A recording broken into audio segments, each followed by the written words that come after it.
playoff race is shaping up. Reclaiming sole possession of first place is Team Solo Mid, which means CLG slide into second. Sharing third is Cloud9 and Team Impulse, who continue their climb up the standings. Just one game back, we've got Gravity and Teammate tied for fifth. Team Liquid are in seventh place, and with their win over Coast are now safe from relegation, but that means Team Dignitas and Winter Fox will be playing in the summer promotion tournament to fight for their spot in the LCS, and in 10th place, it's Team Coast. Now, there were a ton of great performances this week, but here are the 5 players who broke away from the pack. In the top lane, we've got Impact. Yeah, and I thought the Impact, I thought I had him nailed as on TIP, he's going to be a supportive top laner, Lulu, Morgana, Maokai. Then he brings out things like Rumble and has just great performances on Hecarim as well.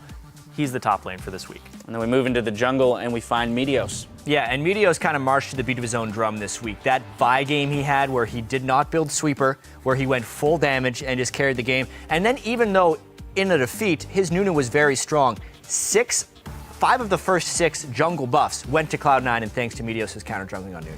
Absolutely, and demonstrating 2 different play styles, which is what's really impressive. This week's mid laner is going to go to Slushy. Yeah, Slushy showed that he's not just an Orianna player. He can play things like Lulu and be a team player. And you got to give him credit for that swag kill. And when he is on that Orianna, playing well. At AD carry, we've got Gravity's Cop. And this guy is just so consistent and reliable, but sometimes in really important situations that make him have these amazing scorelines. Very pivotal, him being able to bring damage in these team comps because Gravity ran tank team comps. And if you do not have a damage source in the backline, those don't work. So Cobb had a very important role to play. Consistency is key this week for them, and our OP support also ran off with the top prize. This week, our MVP is going to go to Little Bunny Fufu, hopping through the forest and hooking enemies for kills left and right. He was a huge playmaker for Gravity and instrumental in Gravity's upset over TSM to get a 2-0 finish on the week. It was a huge game, and his hooks were very pivotal, hitting them back to back to back. He was talking about 3-second cooldown. You're like, you got to hit him. He's like, I was hitting him.